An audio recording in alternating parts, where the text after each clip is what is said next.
senior captain invited me to go fishing with him, and he didn't invite my captain. It was sticky, Oh. but it also told me something. So anyway, during that time I was among 14 who were selected early for lieutenant commander. And I had to write a thesis as part of my being designated as qualified for submarine command. And in my thesis I told them what alternate designs we might consider for our nuclear power plant. Fortunately for me, Admiral Rickover never knew about that. What was your design? Well, he had already made up his mind what was the best design. Oh, okay. Wouldn't tolerate somebody suggesting that something else might be a better choice. But anyway, after less than a year, I was relieved and sent to my own command in New London, a diesel boat. I served less than a year on the Intremador as captain, most of that time in the Mediterranean, and then was interviewed, called and interviewed by Admiral Rickover to join his program. And we know now that he never wanted anybody to feel they had it made. Okay. He was happiest if they left the interview thinking that they had failed. And he threw me out, and I thought I had failed. And it was a program which didn't do the Navy a lot of good, in my opinion. A lot of flying officers were rejected. And he had brought about a requirement in the Navy through Congress. He had his strength through Congress, not through the Navy, declaring that all future submarines would be nuclear powered. Well, and that interrupted the flow of responsibility and experience in command for a lot of good submariners. But anyway. Well, how did you... In time, he interviewed another of my classmates and then let me know that I was selected. Okay. Now, my job at that time was that of, they said, to become executive officer of the Triton, the world's largest submarine being built. That was fine.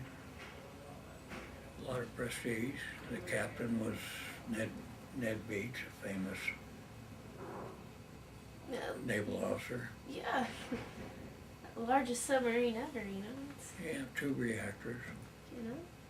Well, the rub was that Admiral Rickover hadn't told his assistants that the engineer of Triton had to be my classmate Les Kelly, who had been the original engineer of Nautilus. And Les was good enough to say that was fine with him. I was 1 number senior to him, only. Oh. We were both among the 14 that had been accelerated. Yeah. And I had ranked him by a few numbers, and he ended up 1 number ahead of him. And he said that was fine with him, but I and everybody else knew it wasn't going to work. Mm-hmm. He was experienced in nuclear power, and I was not. So I was redesignated to go to Idaho and be executively training facility for nuclear power out in the desert at Idaho at the National Reactor Test Site. To give you an idea how the program was booming, I was in on the major step forward. When I arrived, they were turning out 30 officers every 6 months. 30 officers and men combined. 30 every 6 months. When I left 2 years later, we were turning out 300 every 3 months. A bit of a growth spurt. Yeah. Big building program. I'd say so. And I learned that Admiral Rickover was very training conscious, very safety oriented, and that indeed I was in a prime position for my relative seniority in his book. And it used to be required that I would talk to him every week. If he had failed to call me and a week was about to pass, I called him and told him what was going on. I took a lot of abuse during those 2 years. He had his ideas about how things ought to go. And I was sometimes required to work at odds with what I personally believed. I had been taught that you praise in public and criticize in private. Right. He thought just the opposite. You get top-notch people and kick them in the ass. Tell them every day that they're on the verge of failure and being kicked out of your program. That's how you get results. And I had to admit that his system, in some respects, worked better than traditional systems. Yeah. He used to tell me that I was to flunk and kick out at least 10% of my students. I never did. I made some increased effort over what I might have done by my own lights, but nothing like 10%. How so? How so? How so did you increase your efforts? Well, I wouldn't have kicked out as many people as I did Yeah. if I had been on my own, Oh, okay. even with heavy emphasis on safety and success in the program and so forth. Well, anyway, I was still pretty much his golden boy. I'll take time out for a sea story here that illustrates what kind of guy he was to work for. An officer 4 years senior to me from the Naval Academy was the representative of the Atomic Energy Commission on the site. He had technical responsibility for running the Nautilus prototype, which was there, and later the Enterprise prototype, which was critical during my time. He was a tenant and therefore subordinate to me as commanding officer. He was a tenant in my command. Okay. I was his training officer. It was so intermixed, and that was the way Rickover worked. You never pay attention to seniority. Everybody reported directly to Rickover Yeah. and told him how the other guy was doing, as well as what he was doing. So this AEC rep and I became closely involved, made up our minds that we were sinking or swimming together. And we started driving together every day, 57 miles from town out to the desert and back. And we would talk incessantly, telling the other guy what was up in our own fields. Yeah. And working as a team. Well, a day came when we did something that mightily displeased Admiral Rickover. I don't remember what it was, and there were lots of occasions where he I'm was sure there somewhat were. displeased, but he was mightily displeased with something we had done. So he hops on an airplane and comes out to the site to tell us so. And at one point, there are just three of us in a room. And he's giving his attention to the more senior officer and lambasts him and tells him how stupid he is and so forth, to the point that eventually he breaks down in tears in front of his junior. Not exactly good stuff. So that was Rickover who broke down? Yeah. Oh, wow. No, Rickover broke. Yeah, broke the other guy. Yeah. Okay, whew. And then suggests that he leave the room and recover, so, which he gratefully does. Rickover then turns to me and starts to give me the same treatment. on the same subject. And I'm so shook up that finally I lose my cool and my sense of rank and prestige and everything else. And I say to Admiral Rickover, please shut up. There's nothing more you can say or do to make me feel any worse than I do right now. Oh, okay. Oh, okay. Changes the subject back to living like normal. He was just testing you, or not testing you. Yeah, Sounds like he was. He decided he'd chewed me enough. It's like, oh, okay, you're good? Okay. But that's the only time I ever successfully manipulated that man. He was a bear. Well, that situation, you guys are in the room alone, and Yeah. what do you do? Well, he went on to talk about other things in a very normal tone of voice. Maybe a little awkward. A little. Anyway, I lasted. I had had two predecessors in that job, and he had fired one of them. The other one went on to make Vice Admiral. And I left with my skin intact. Not quite as much of a shine as when I had been sent, but in good shape career-wise. You'll signal with that frequency Okay. more often than not. Okay. So that means there's someone out there. You then had a device which printed the frequencies, and not only could you identify the ship by the profile of frequencies, but you could detect that sound was coming in on 60.027 cycles more than it was on some other bins.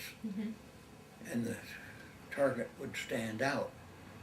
So that by processing the raw signal, the broadband signal, that was making less energy noise than the sea itself, we could pull out and detect based on that narrow analysis.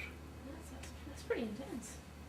So That's high tech. I mean, you've seen a jump from technology from little to nothing, and then to all this great new technology. sonar, when I came into Yeah. submarines, was either a hydrophone set up on deck and manually cranked around to listen, or it was active sonar where you'd put out a ping like a destroyer and be detected, No. but you would know your surroundings for a few hundred yards. Before I left submarines, our ships were detecting noisy targets like a carrier group several hundred miles away, and detecting submarines at thousands of yards. So,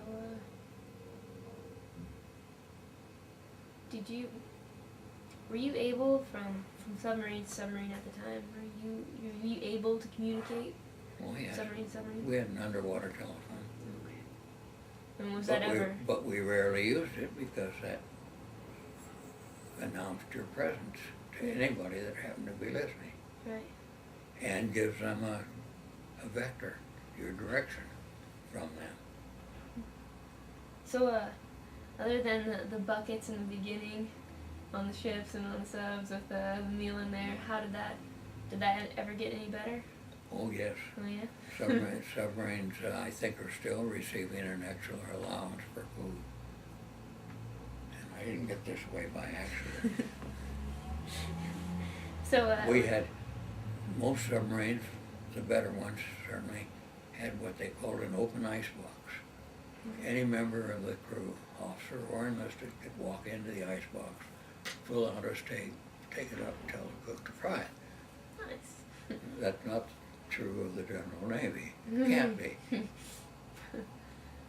What about, can you tell me a little bit about after your subs? About what? Have you always been on subs after that? I've never served on another kind of ship, Okay. except once I was tactical commander of a Polaris missile shoot down around the equator, and I was embarked on a destroyer. Could you, when you were out in war, basically, could you receive mail or anything like that? We had what we called family grams. Okay. In my career, I never transmitted during an exercise, not once. Okay. When I was on station with that Polaris submarine, life was really pretty boring. Okay. Pretty demanding that all your missiles be ready and you knew where you were and you were quiet and all those things. Mm-hmm. But not much going on ordinarily. One missile is suddenly not ready to be fired. Man, that's excitement. Lots of excitement. But that was about the only kind of excitement we got. Oh, yeah. It was basically rather boring. So they instituted familygrams, and a wife or sweetheart could send 3 10-word messages to her man. That's 10 it? words, That's it? including which guy she was talking Oh. to, and adding love or whatever. Yeah, so that's love Joanne, hey John. 10 words made for 7. a familygram. And the rules were for the sender that you weren't supposed to do anything that looked like a code, that there was something going on that the Mm-hmm. admiral couldn't know about. Now, our communication system involved what we call Fox schedules. We didn't call up and ask for a message or say that we had received one. Mm-hmm. The messages would be repeated 4 times at known different times. Mm-hmm. And the submarine was required to schedule and be in a listening mode for one of those 4, Okay. which gave it a fair amount of flexibility. Yeah, 4 times you can choose. And all they do was listen and say, well, that message is for the spikefish, and this message is for the queenfish. Aha, here comes one addressed to Jones on my ship. But in the meantime, these other submarines were reading Jones's mail from his sweetheart. There was no protection against that.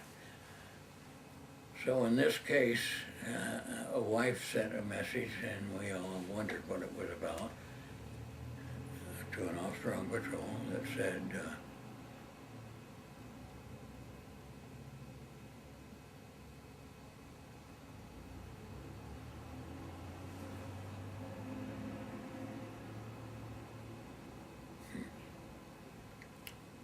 so-and-so has come to visit.